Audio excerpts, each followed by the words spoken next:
ಭಾಷೆಯಿಲ್ಲೇ ಯದಾ ಯದಾಹಿ. ನೀವೇನಾ ಇವನ್ನ ಕಂಪನಿಯಿಂದ ಆಚೆ ಹಾಕಿದ್ದು? ಕಂಪ್ನಿಯಿಂದ ಆಚೆ ಹಾಕಿದ್ದಲ್ಲ, ಒಂದು ಸಣ್ಣ ಜಗಳ ಆಗಿದ್ ನಿಜ. ಆದ್ರೆ ಕಂಪ್ನಿಯಿಂದ ಅವನೇ ಹೊರಗಡೆ ಬಂದು ತನ್ನ ಕಾಲ್ ಮೇಲೆ ತಾನು ನಿಂತ್ಕೊಳ್ಬೇಕು ಅಂತ ಹೇಳ್ತಿದ್ದ. ಅದಕ್ಕೆ ರೋಡ್ ಸೈಡ್ ಒಂದು ಅಂಗಡಿ ಕೂಡ ಓಪನ್ ಮಾಡ್ದ.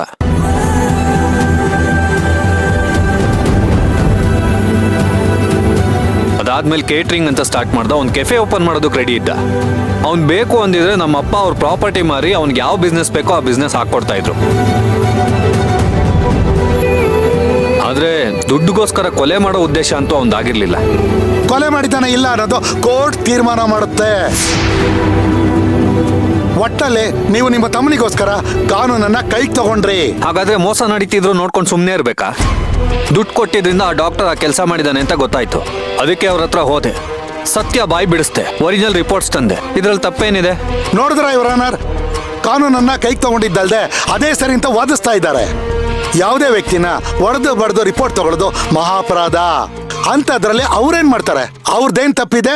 ಯುವರ್ ಆನರ್, ಬರೀ ಹೆದರ್ಸಿದ್ರೆ ಮಾತ್ರ ಅಲ್ಲ, ದುಡ್ಡು ಕೊಟ್ರು ಕೂಡ ಈ ತರ ರಿಪೋರ್ಟ್ ಕೊಡುವಂತ ಡಾಕ್ಟರ್ಗಳು ಈ ಸಮಾಜದಲ್ಲಿ ಇದಾರೆ ಯುವರ್ ಆನರ್. ಅವರು ಕೂಡ ಇದನ್ನೇ ಮಾಡಿರೋದು.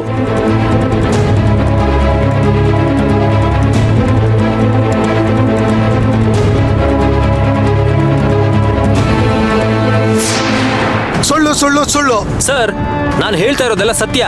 ಯುವರ್ ಆನರ್, ಸತ್ಯನ ಬಾಯಿ ಬಿಡಿಸಿರೋ ಕರ್ಣ ಅವ್ರನ್ನ ದೂರೋದ್ರ ಮೂಲಕ ಪಬ್ಲಿಕ್ ಪ್ರಾಸಿಕ್ಯೂಟರ್ ಅವರು ತಮ್ಮ ತಪ್ಪನ್ನ ಮುಚ್ಚಾಕೋತಾ ಇದ್ದಾರೆ. ಯುವರ್ ಆನರ್, ಇದೆಲ್ಲ ಶುದ್ಧ ಸುಳ್ಳು. ಸುಳ್ಳೋ ಸತ್ಯನೋ ಇನ್ವೆಸ್ಟಿಗೇಷನ್ ಅಲ್ಲಿ ಗೊತ್ತಾಗುತ್ತೆ ಸರ್. ಸ್ವಲ್ಪ ತಾಳ್ಮೆ ತಗೊಳ್ಳಿ.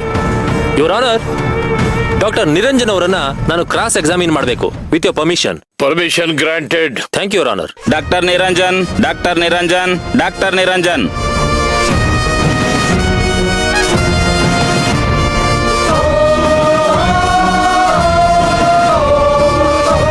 ಡಾಕ್ಟರ್, ನಿಮ್ಗೂ ರತನ್ ಲಾಲ್ ಅವ್ರಿಗೂ ಎಷ್ಟು ವರ್ಷದ ಪರಿಚಯ? ತುಂಬಾ ಕ್ಲೋಸ್ ಅನ್ಸುತ್ತೆ ಇಬ್ರು. ಪಾರ್ಟಿ ಗಿಟ್ ಎಲ್ಲ ಜೋರ? ಏನ್ ಹೇಳ್ತೀರಾ ಅದ್ರ ಬಗ್ಗೆ? Objection your honour. Objection overruled. Proceed. Thank you your honour. ಹೇಳಿ ಡಾಕ್ಟರ್, ಅವ್ರು ನಿಮ್ಗೆ ಎಷ್ಟು ಕ್ಲೋಸು? ಏನ್ರಿ ನಿಮ್ಮ ಮಾತಿನ ಅರ್ಥ? ಯಾಕೆ ಅರ್ಥ ಆಗ್ಲಿಲ್ವಾ? ದಟ್ ಮೀನ್ಸ್ ನಿಮ್ ಹೆಂಡತಿಗೂ ರತನ್ ಲಾಲ್ ಅವ್ರಿಗೂ ಏನಾದ್ರೂ ಅಫೇರಾ, ಎಕ್ಸ್ಟ್ರಾ ಮೆರಿಟಲ್ ರಿಲೇಶನ್ಶಿಪ್ಪಾ? ಇಲ್ಲಿಗಲ್ ಅಫೇರ್ ಈ ತರದೇನಾದ್ರೂ ಇದೆಯಾ? ಇಲ್ಲ ಇಲ್ಲ, ನಾನು ಏಕಪತ್ನಿ ವ್ರತಸ್ಥ. ನನ್ನ ಹೆಂಡತಿನ ಬಿಟ್ಟು ಬೇರೆ ಯಾವ ಹೆಣ್ಣನ್ನು ಕಣ್ಣೆಚ್ ಕೂಡ ನೋಡಲ್ಲ. Order order order. ನೋಡಿದ್ರ ಯುವರ್ ಆನರ್, ಈಗ ಇಲ್ಲಿ ನಡೀತಾ ಇರೋದು ಅಶ್ವಿನ್ ಕೇಸ್ ಬಗ್ಗೆ.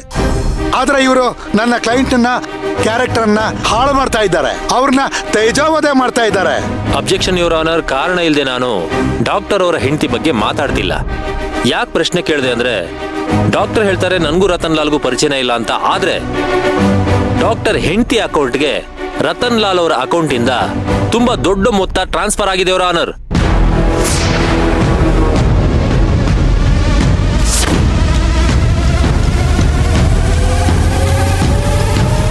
ಅದ್ರ ಬಗ್ಗೆ ನನ್ನ ಹತ್ರ ಅಕೌಂಟ್ ಡೀಟೇಲ್ಸ್ ಇದೆ ಯುವರ್ ಆನರ್.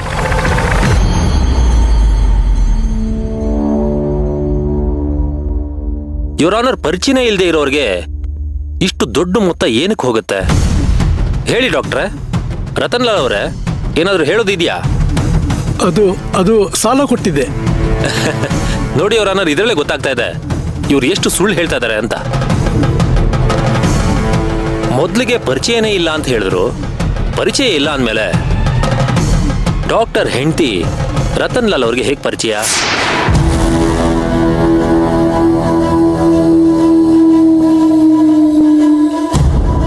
ಇವ್ರ ಹೆಂಡತಿಗೆ ಅವ್ರೇನಕ್ಕೆ ಸಾಲ ಕೊಡ್ತಾರೆ? ಇಷ್ಟು ಸಾಲ ಕೊಡಬೇಕು ಅಂದ್ರೂ ಇಬ್ರು ಮಧ್ಯೆ ಕಾಂಟ್ಯಾಕ್ಟ್ ಇರಬೇಕು. ಕಾಂಟ್ಯಾಕ್ಟ್ ಇದ್ರೂ ಇಲ್ಲ ಅಂತ ಸುಳ್ಳು ಹೇಳ್ತಾ ಇದ್ದಾರೆ. ಅಂದ್ರೆ ಇಲ್ಲೇನೋ ಮರೆ ಮಾಚ್ತಾ ಇದ್ದಾರೆ ಅಂತ ಗೊತ್ತಾಗ್ತಿದೆ. ಯುವರ್ ಆನರ್, ಡಾಕ್ಟರ್ನ ಕಸ್ಟಡಿಗೆ ತಗೊಂಡು ಸರಿಯಾದ ರೀತಿಯಲ್ಲಿ ವಿಚಾರಣೆ ಮಾಡಿದ್ರೆ ಎಲ್ಲ ಸತ್ಯನೂ ಹೊರಗಡೆ ಬರುತ್ತೆ ಅನ್ನೋದು ನನ್ನ ಅಭಿಪ್ರಾಯ ಯುವರ್ ಆನರ್. ಇಲ್ಲ ಇಲ್ಲ, ಆ ಥರ ಏನೂ ಇಲ್ಲ.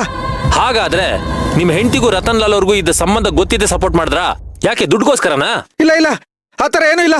ನನ್ನ ಹೆಂಡತಿ ಅಂತವಳಲ್ಲ. ಮತ್ತೆ ಅಷ್ಟೊಂದು ದುಡ್ಡು ನಿಮ್ಮ ಹೆಂಡತಿ ಅಕೌಂಟ್ಗೆ ಹೇಗೆ ಹೋಯ್ತು? ರತನ್ ಲಾಲ್ ರಿಪೋರ್ಟ್ಗೋಸ್ಕರ ದುಡ್ಡು ಕೊಟ್ಟಿರೋದು.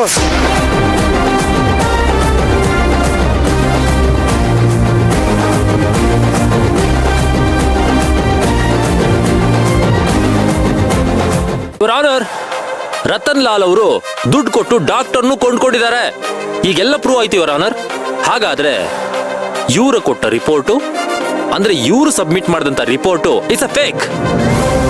ಹಾಗಾಗಿ ಈ ಕೂದ್ಲು, ಉಗುರು ಮತ್ತಿನೇನ್ ಸರ್, ಹಾ, ಬ್ಲಡ್ ಸ್ಯಾಂಪಲ್ಸ್ ಇದೆಲ್ಲ ಸುಳ್ಳು ಯುವರ್ ಆನರ್, ಶುದ್ಧ ಸುಳ್ಳು.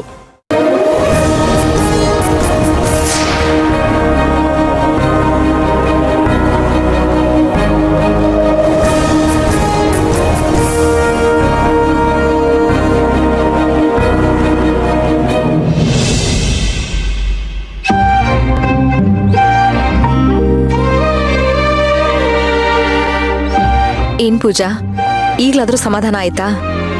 ಅಶ್ವಿನ್ ಹೊರಗಡೆ ಬಂದೇ ಬರ್ತಾನೆ ಅಂತ ನಂಬಿಕೆ ಬಂತಾ? ಇಲ್ಲ ಅಕ್ಕ, ನನ್ಗಿನ್ನೂ ಸಮಾಧಾನನೇ ಇಲ್ಲ. ಯಾವಾಗ ಏನಾಗ್ಬಿಡುತ್ತೋ ಅಂತ ಆತಂಕ ಜಾಸ್ತಿ ಆಗೋಗಿದೆ. ಅಲ್ವೇ ಪೂಜಾ, ಡಾಕ್ಟರ್ ರಿಪೋರ್ಟ್ನ ಬದಲಾಯಿಸಿದ್ದಾರೆ ಅಂತ ನನ್ ಮೊಮ್ಮಗ ಪ್ರೂವ್ ಮಾಡಿದಾನಲ್ಲ. ಹಾಗೆ ಫಿಂಗರ್ ಪ್ರಿಂಟ್ಸು ಅಶ್ವಿನ್ ದಲ್ಲ ಅಂತಾನು ಪ್ರೂವ್ ಮಾಡಿದಾನಲ್ಲ. ಅವನು ವಿರೋಧವಾಗಿದ್ದ ಸಾಕ್ಷಿ ಎಲ್ಲ ಇವಾಗ ಅವನ ಪರವಾಗಿದೆ. ಅಲ್ಲ ಕಂದ, ಇಷ್ಟೆಲ್ಲ ಆದ್ರೂ ನೀನ್ ನಂಬಲ್ಲ ಅಂತಿದ್ಯಲ್ಲ. ಅಯ್ಯೋ, ಈ ಕೇಸ್ ಶುರು ಆದಾಗಿಂದ ನನಗೆ ತಲೆ ಕೆಟ್ಟು ಹೋಗ್ಬಿಟ್ಟಿದೆ ಅಜ್ಜಿ. ಇನ್ನೇನು ಅಶ್ವಿನ್ ಆಚೆ ಬಂದ್ಬಿಡ್ತಾನೆ ಅಂತ ಖುಷಿಯಾಗಿರ್ತೀನಿ. ನೆಕ್ಸ್ಟ್ ಮೂಮೆಂಟ್ ಅಲ್ಲೇ ಇನ್ನೇನೋ ಆಗಿರುತ್ತೆ. ಅಶ್ವಿನ್ ಬಿಡುಗಡೆ ಆಗಿ ಮನೆಗೆ ಬರೋವರೆಗೂ ನನಗೆ ಯಾವ್ದ್ರ ಮೇಲೂ ನಂಬಿಕೆನೇ ಇಲ್ಲ. ಪೂಜಾ, ನನ್ಗಂತೂ ಮೊದ್ಲಿಂದನೂ ನನ್ನ ಮಗನ ಮೇಲೆ ನಂಬಿಕೆ ಇದೆ. ಅವ್ನ್ ದಿನೇ ದಿನೇ ಸಾಕ್ಷಿಗಳನ್ನ ಸ್ಟ್ರಾಂಗ್ ಮಾಡ್ತಾನೆ ಇದ್ದಾನೆ. ಹೌದು ಅತ್ತೆ, ಅರ್ಜುನ್ ಸರ್ ಕೇಸ್ ಹ್ಯಾಂಡಲ್ ಮಾಡೋ ರೀತಿ ಇದೆಯಲ್ಲ, ಅವ್ರು ನೆಕ್ಸ್ಟ್ ಯಾವ ಸ್ಟೆಪ್ ತಗೋತಾರೆ ಅಂತ ಯಾರಿಂದನೂ ಗೆಸ್ ಮಾಡೋದಕ್ ಸಾಧ್ಯನೇ ಇಲ್ಲ. ಅಕ್ಕ, ಪ್ರಿಯಾ ಈ ಕೇಸ್ ವಿಚಾರವಾಗಿ ಏನೋ ಸಹಾಯ ಮಾಡ್ತೀನಿ ಅಂತ ಅನ್ಲಲ್ಲ, ನೀವು ಬೇಡ ಅಂದ್ರಲ್ಲ, ಯಾಕೆ? ಪೂಜಾ, ಅವಳು ಎಂಥವಳು ಅಂತ ಗೊತ್ತಿದ್ದೂನು ಅಲ್ಲ ಅವಳು ಸಹಾಯ ತಗೋಬೇಕಾಗಿತ್ತಾ?